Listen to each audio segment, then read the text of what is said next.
Gênesis 27, 41. E Esaú odiou a Jacó por causa daquela bênção com que seu pai o tinha abençoado.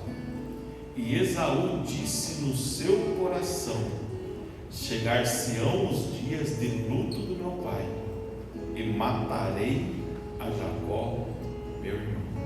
Amém? Pode sentar aqui. Todo mundo conhece a história de Gênesis. Gênesis vai falar dos patriarcas, os primeiros homens que Deus escolheu.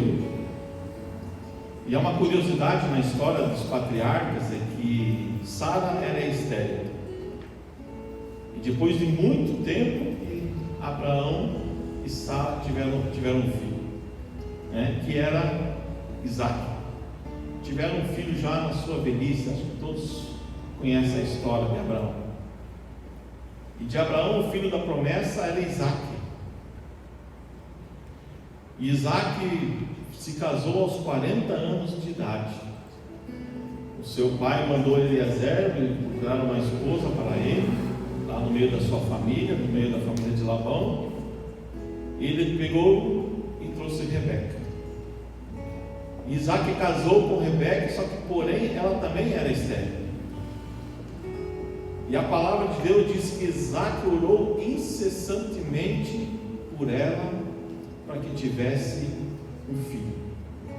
E depois de casado, nós entendemos que Rebeca levou 20 anos para engravidar. Depois de 20 anos de Isaac estar orando por ela, ela engravidou. E no meio da sua gestão, ela, pelo que a Bíblia fala, ela tinha muitas dores. E parece que os filhos estavam jogando futebol dentro da barriga de uma mãe. Eu não sei o que é isso, nunca vou saber. Mas as mulheres que já tiveram filhos devem saber o que é isso. O que é um filho chutar. Só que a Bíblia relata que ela tinha muitas dores. Só que ela foi ter um particular com Deus. E a Bíblia conta que ela começou a orar para Deus: ó Deus, por que essa dor intensa no meu ventre? E ela falou isso com Deus, e Deus falou com ela: olhe, no teu ventre há 2 nações. Então dentro do teu ventre vai ser 2 nações grandes. Só que o maior vai servir o menor. E Deus falou isso para Rebeca. E a Bíblia não conta que ela compartilhou o que Deus falou com o seu marido Isaac. Ela ficou só no particular, ela e Deus. E nasceu os 2 filhos. Um grande e peludo, o outro, vou dizer aqui, raquítico, pequenininho. Mas Esaú era muito peludo, bem diferente, de Jacó. E conforme foi passando o tempo, a Bíblia diz que Isaac amava mais Esaú e Rebeca amava mais Jacó. Esaú era aquele cara mais do campo, mais, vamos trazer para o nosso português, ele era mais ogrão assim, mais caçador e tudo mais. E Jacó dava a entender que ele era mais caseiro. Tanto é que ele sabia cozinhar também, e a mãe cuidava dele, dava a entender que a mãe amava mais Jacó e Isaac amava Esaú. Olha o primeiro erro de um casal cristão: amar mais um filho do que o outro. E já me questionaram isso algumas vezes, falaram assim: não, mas tem um filho que você ama mais. Qual você ama mais? Todos sabem aqui que eu tenho um casal de filhos.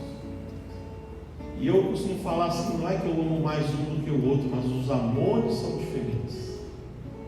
Seria como se o meu filho chegasse para mim e falasse assim: ó pai, eu ganhei uma viagem para a Inglaterra no verão. Você me ajuda a fazer a mala para mim poder ir para a Inglaterra? Então, se ele fosse para a Inglaterra no verão, o que eu iria colocar na mala dele? Chinelo, bermuda, camiseta, talvez uma blusinha, porque iria o quê? no verão, né? Um óculos de sol, um protetor solar, e essa era a mala que eu ia fazer para o meu filho. E se na mesma época minha filha chegasse para mim e falasse assim: pai, eu ganhei uma viagem lá para o sul da Argentina em pleno inverno, aí ela me pediria: pai, me ajuda a fazer a minha mala. E que mala que eu iria fazer para ela? Eu ia pegar a mala, colocar roupa térmica, calça térmica, né, camiseta térmica, jaqueta, luva, gorro, máscara, óculos, né, porque ali é neve, né, e eu iria fazer uma mala dela um pouco maior do que a do meu filho. Mas se você olhar e perguntar: eu amo mais um filho do que o outro? Não, porque eu fiz a mala para os dois, só que a situação da minha filha que ia para um país, né, no verão, então não iria eu adiantar fazer a mala dela como eu fiz com o meu filho, porque são situações diferentes. Eu já falei isso aqui uma vez: a minha filha eu abraço e beijo, meu filho eu arroto, né, e jogo bola e tudo mais. Então o amor é o mesmo, mas, né, o relacionamento é diferente, porque eu tenho um casal de filhos, um homem e uma mulher. Só que a Bíblia diz que Isaac amava Esaú e Rebeca amava Jacó. E eles foram crescendo, e acho que os irmãos conhecem a história. Jacó fez aquele prato de lentilha, pelo jeito cheiroso, saboroso e gostoso, e Esaú chega para ele e pede aquele prato de lentilha: me dá um pouco desse prato. E a Bíblia diz que Jacó falou assim: então me dê a tua primogenitura. E Esaú falou assim: não, pode ficar, para que serve a minha primogenitura se eu estou morrendo de fome? Só que Jacó fez Esaú prometer a primogenitura com juramento para ele. E foi o que Esaú fez, né? Prometeu a primogenitura para Jacó. Mas o que o primogênito tinha de exceder a mais do que o outro filho naquela época, ou o costume deles? O primogênito tinha direitos maiores, a começar pela herança. Tudo que o pai tinha, 2/3 era do primogênito. Então, se o pai tivesse 2 filhos ou 10 filhos, 2/3 era do primogênito, o resto era dividido entre os outros filhos. Então ele recebia uma porção dobrada por ser o primogênito. E quando o pai morresse, ele iria ser o sacerdote da família. Essa era a bênção da primogenitura. E ele também recebia a autoridade judicial do pai. Ou seja, no falecimento do pai, quem ia ser o chefe de toda a família era o primogênito. Mas o que aconteceu? Rebeca amava mais Jacó. E ela lembrava daquela palavra que o Senhor Deus falou para ela: o maior servirá o menor. E vocês conhecem a história que Rebeca chega para Jacó e fala assim: olha, vai lá e tome a primogenitura do seu irmão. E Jacó fala assim: mas mãe, como que eu vou fazer isso? Já Esaú é peludo e eu não sou. E o que aconteceu? Não, cubra com peles de carneiro, vista a roupa do seu irmão Esaú e chegue a seu pai. E enquanto você faz isso, eu vou preparar o guisado que o teu pai tanto gosta. Pelos nossos olhos era uma missão impossível. Mesmo Jacó sendo cego, não podendo ver direito. Poxa, mas acho que tem uma diferença entre pele de carneiro e pelo humano, sei lá. Mas o que aconteceu? Jacó entrou e disse: olha, eu sou Esaú.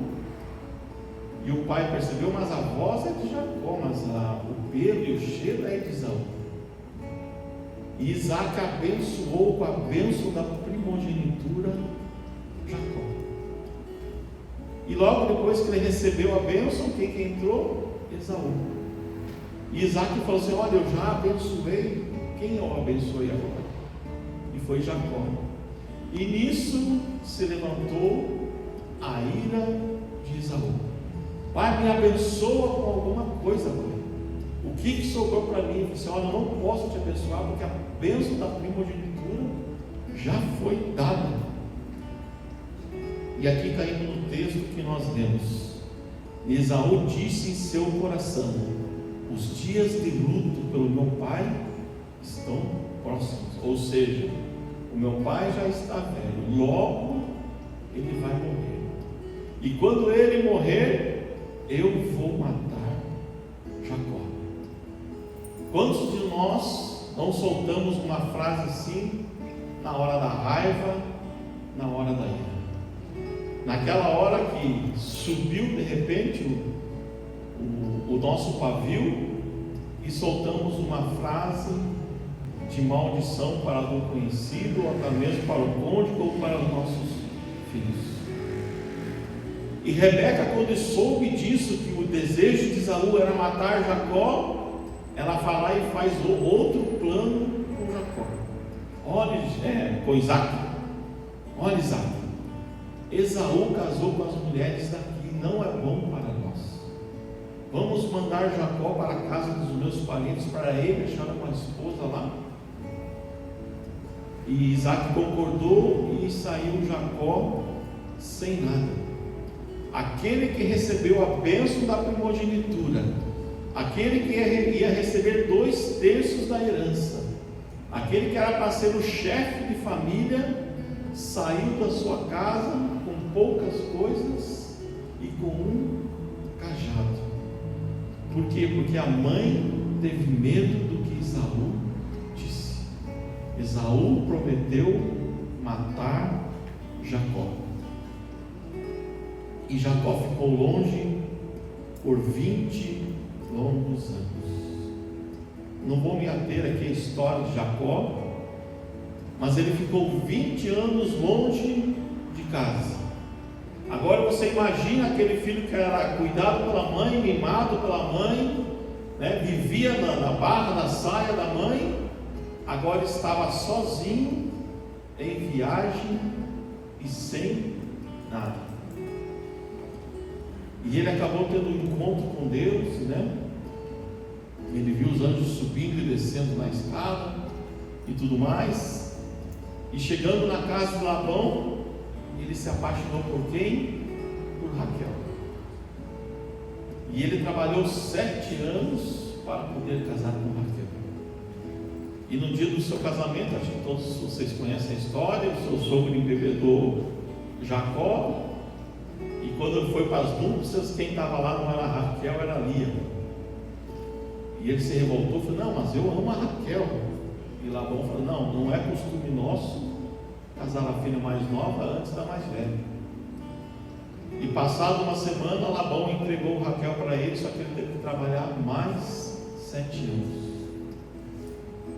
E nesse tempo que ele ficou lá, começou a nascer os seus filhos, Lia deu 7 filhos para ele, 6 homens e uma mulher. Raquel, deu 2, as 2 concubinas, Bila e Zipa, deu 2 filhos para cada um. Mas chegou um dia que Deus falou assim: agora está na hora de voltar. Agora está na hora de enfrentar o seu irmão Esaú. E é tão interessante que Jacó obedeceu a voz de Deus. E eu quero que você abra lá em Gênesis 32, versículo 1. Gênesis 32, versículo 1 e 2. Isso Jacó já estava retornando para a sua casa. E Jacó foi no seu caminho, e os anjos de Deus o encontraram. E quando Jacó os viu, ele disse: este é o exército de Deus. E ele chamou o nome do lugar Maanaim. Ou seja, depois de 20 anos, Jacó obedeceu a Deus. E Deus provou que estava com ele, porque Deus abriu os seus olhos espirituais. E quando ele estava a caminho da sua casa, ele viu os anjos do Senhor com ele. Que Deus estava com ele. E nesses 20 anos que ele ficou fora, a Bíblia não fala mais de Rebeca. Segundo os historiadores, que não está na Bíblia, ela faleceu. Só estava vivo seu pai Isaac. Mas a Bíblia não fala mais dela. E ele fez todo o processo do retorno para sua casa. Só que todo mundo sabe que Labão tentou enganar ele várias vezes, trocando o salário de Jacó, e cada vez que trocava, Jacó enriquecia cada vez mais. E Jacó volta para sua casa. E talvez se fosse algum de nós, ou até mesmo eu poderia voltar para minha casa com o nariz empinado, porque eu saí dali com a bênção da primogenitura, mas eu saí sem nada do meu pai. Ou seja, Jacó saiu sem nada de Isaac, nenhuma bênção material, nada. Só que ele volta o quê? Rico, com mulheres, com 10, 11, com seus filhos, com 13 filhos. E ele poderia voltar com o nariz empinado. E eu lembro de uma história, de um acidente que teve com o avião da Air France. Está aqui um piloto que vai me corrigir se eu estiver errado. Um acidente com a Air France, que os pilotos não tinham experiência, e aquele avião, aquele acidente, acho que uns 2 anos atrás, ele caiu de bunda assim no chão, caiu com a cauda no chão. E segundo o pessoal que estudou aquele acidente, eles descobriram que faltou experiência para aqueles pilotos, porque ele não conseguia ter força para conseguir. E se os pilotos abaixassem o nariz do avião, ia pegar impulso, ia fazer aquele jump, não sei se é jump, não, jump é salto, ia fazer aquilo com o avião, pegar impulso e depois subir. Se aqueles pilotos tivessem feito isso, eles iam salvar todo mundo, mas faltou experiência. Só que Jacó voltou o quê? Com o nariz baixo. Talvez se ele voltasse com o nariz alto, talvez o avião dele caísse. Mas quando ele estava para chegar, ele mandou os seus servos: vão até Esaú e avisa que eu estou vindo. E lá foram os servos de Jacó avisar a Saul que o seu irmão estava chegando. E eles avisaram Esaú. E quando voltaram, Jacó falou assim: daí, o meu irmão?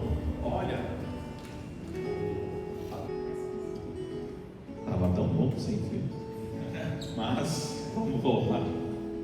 Então Jacó manda os seus servos avisar a Saul que ele estava vindo. E os servos vão lá, falam para Esaú: olha, o seu irmão Jacó está voltando. E o que acontece quando os servos de Jacó voltam? O que Jacó pergunta: e daí? Como que o meu irmão recebeu a notícia?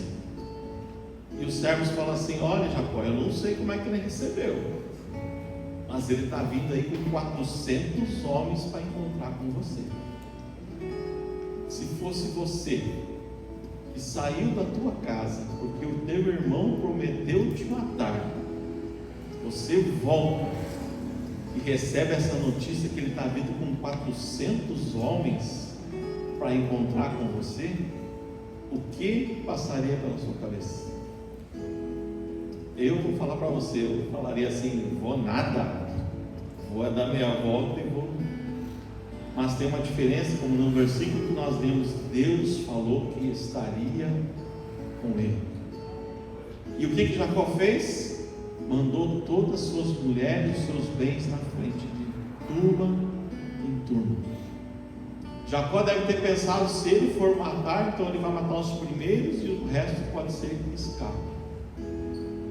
Mas diz a palavra de Deus lá em Gênesis 33:3, fala assim: e ele mesmo passou adiante deles. Ou seja, ontem nós tivemos um encontro de homens, e a mensagem foi para nós nos posicionarmos como homens, né? Eu cheguei em casa e falei para a Dora, quem manda aqui agora sou eu. Quem esteve aqui ontem vai entender, né? Daí depois eu falei brincadeirinha, né? Não, mas brincadeiras à parte. Mas Jacó teve essa atitude de homem. Ele foi na frente de todo mundo. Só que quando ele avistou Esaú, leia lá o texto, e ele mesmo passou adiante deles e inclinou-se à terra 7 vezes, até que chegou a seu irmão. Então Esaú correu-lhe ao encontro e o abraçou e lançou-se sobre o seu pescoço e o beijou e choraram.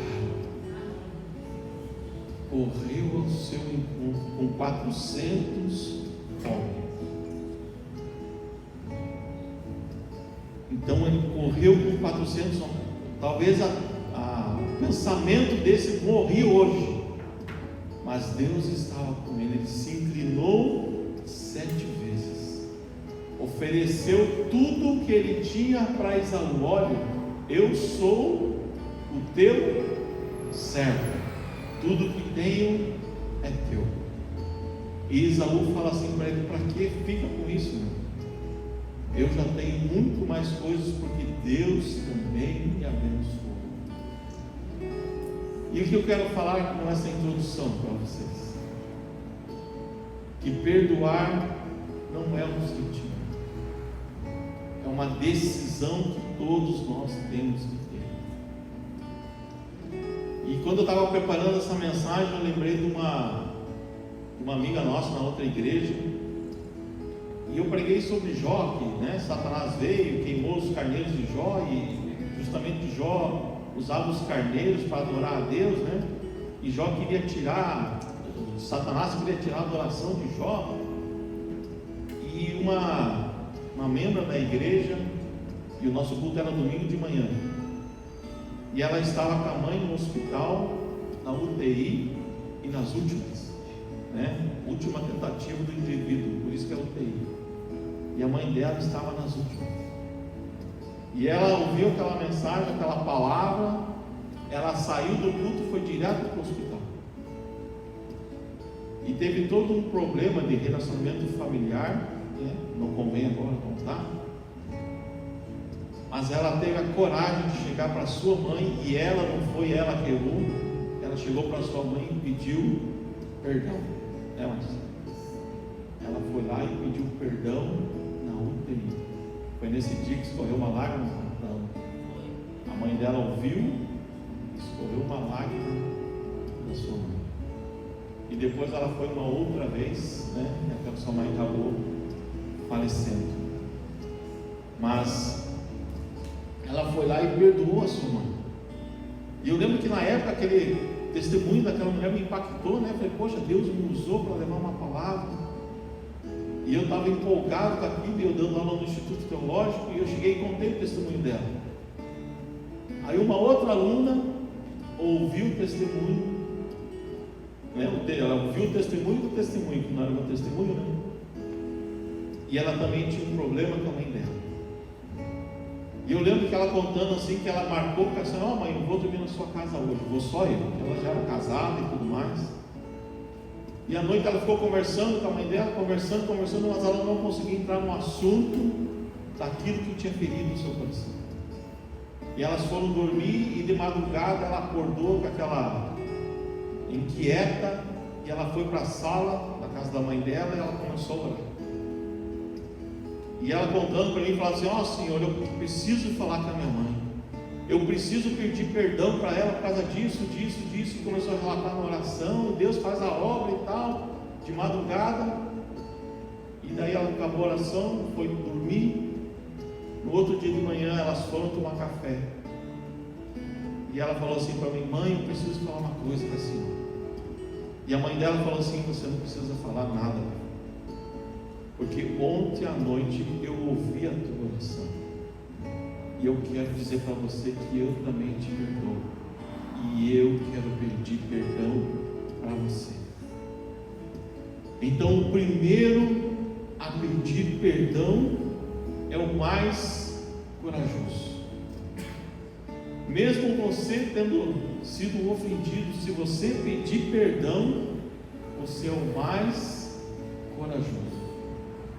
E se você tiver força para perdoar, você é o mais forte. Se você liberar perdão, você é o mais forte. E se você for o primeiro a esquecer dessa ofensa, você vai ser o mais feliz. Então, perdoar não é sentimento, é decisão.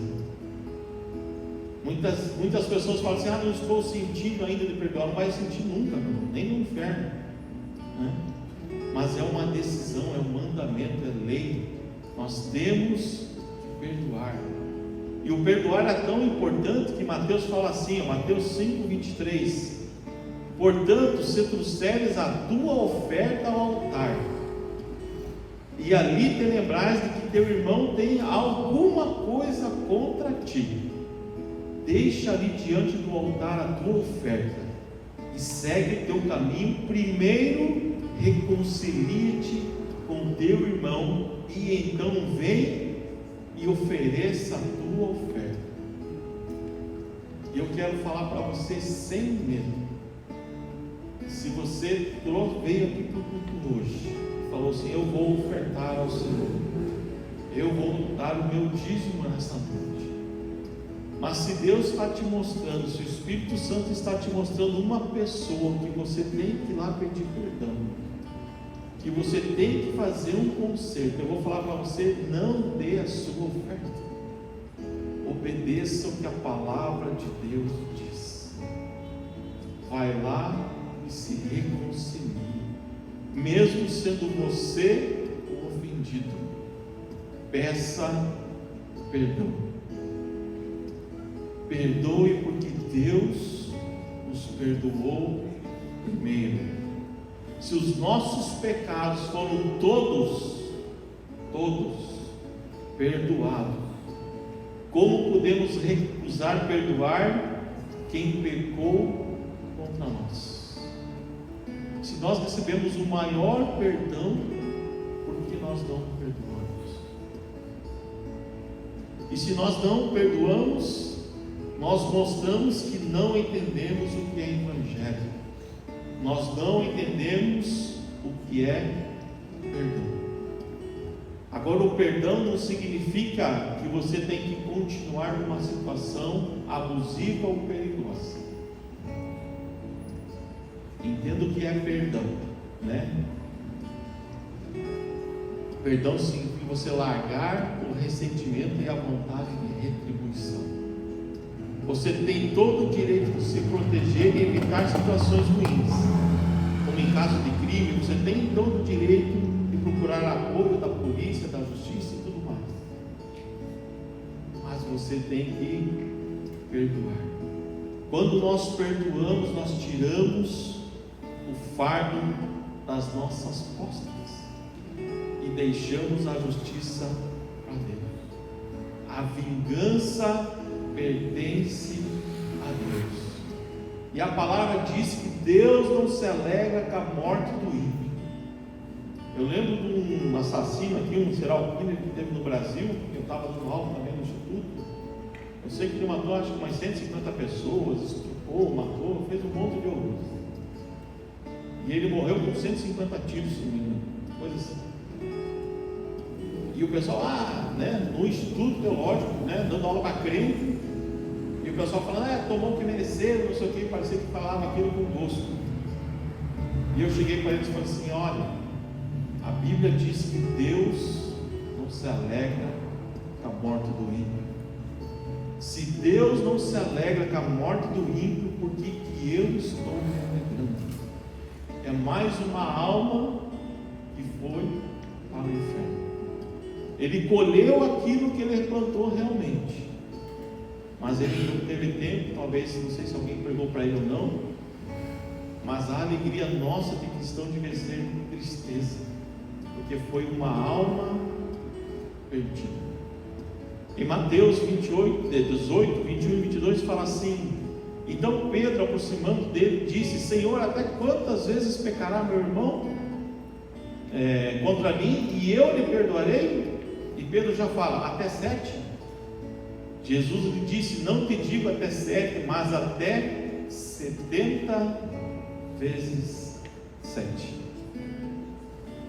Quando nós perdoamos, nós tiramos o fardo, e a cobrança dessa situação passa a ser de Deus, porque o perdão nos liberta. Quando você libera perdão, você não só liberta o ofensor do seu ódio, você também fica liberto. A falta do perdão causa mais problemas ao ofendido que ao ofensor, traz amargura e pode destruir a sua vida. Isso está lá em Provérbios 27, 4. A falta de perdão. E uma coisa que também nós temos que perdoar é a nós mesmos. Eu lembro que quando eu jogava bola, apareceu um abençoado lá, se dizia ele craque de futebol, e quando ele errava um passe, um chute, um gol, ele mesmo se punia dando soco na cabeça dele. E eu achava esquisito, falei: mas cara, que situação esquisita desse homem. Mas às vezes falta de perdoar a nós mesmos. Talvez você tenha cometido algum pecado no seu passado. Talvez você tenha cometido um aborto no seu passado. Talvez você tenha roubado no seu passado. Talvez você tenha até enganado alguém, passado alguém para trás no seu passado. Magoou alguém e talvez até mesmo matado alguém. E o diabo fica te acusando. Olha como que você vai na igreja, sendo que você fez isso. Deus não te perdoa. E quando eu fiquei pensando nisso, e eu sofri isso por um tempo, que eu tinha cometido um pecado, e falei assim: cara, Deus não vai me perdoar, Deus não vai me perdoar. E Satanás sempre me acusando. Eu lembro que um dia Deus usou um pastor num retiro e falou assim: olha, Deus já te perdoou.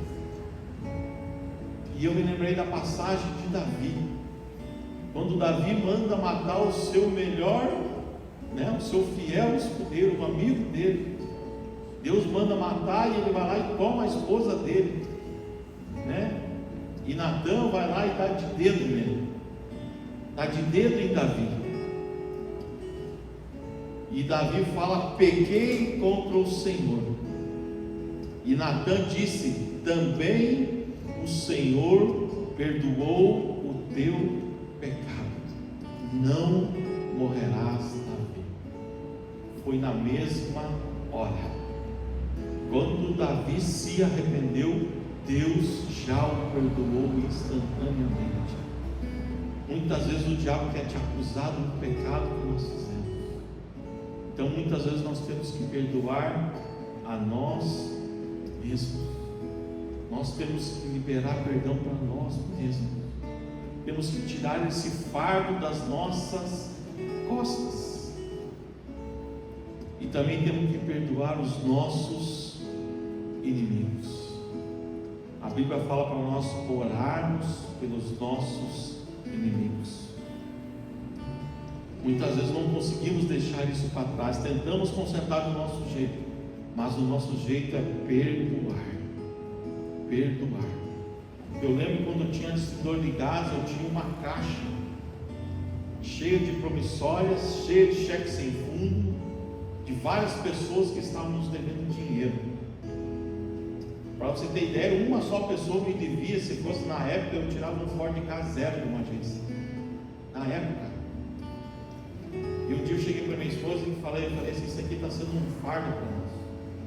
Nós pegamos aquela caixa, jogamos álcool, metemos fogo, lembra?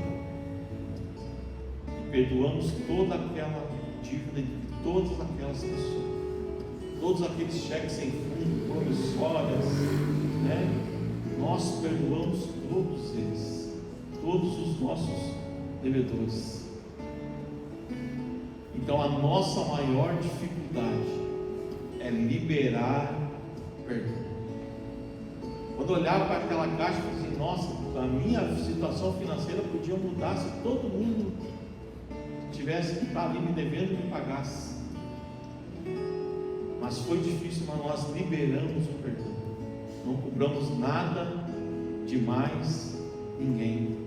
Porque Mateus 6,14 fala assim: porque se perdoares aos homens as suas transgressões, também vosso Pai Celeste vos perdoará.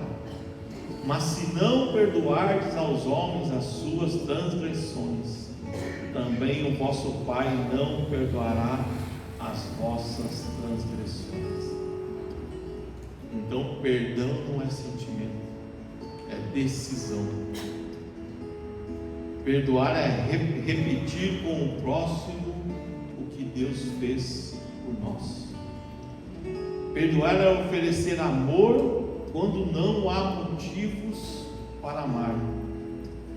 Perdoar é esquecer e lembrar do que aconteceu sem sentir dor. Perdoar não é sentimento, é decisão. Quem não perdoa, dorme com o seu inimigo todos os dias.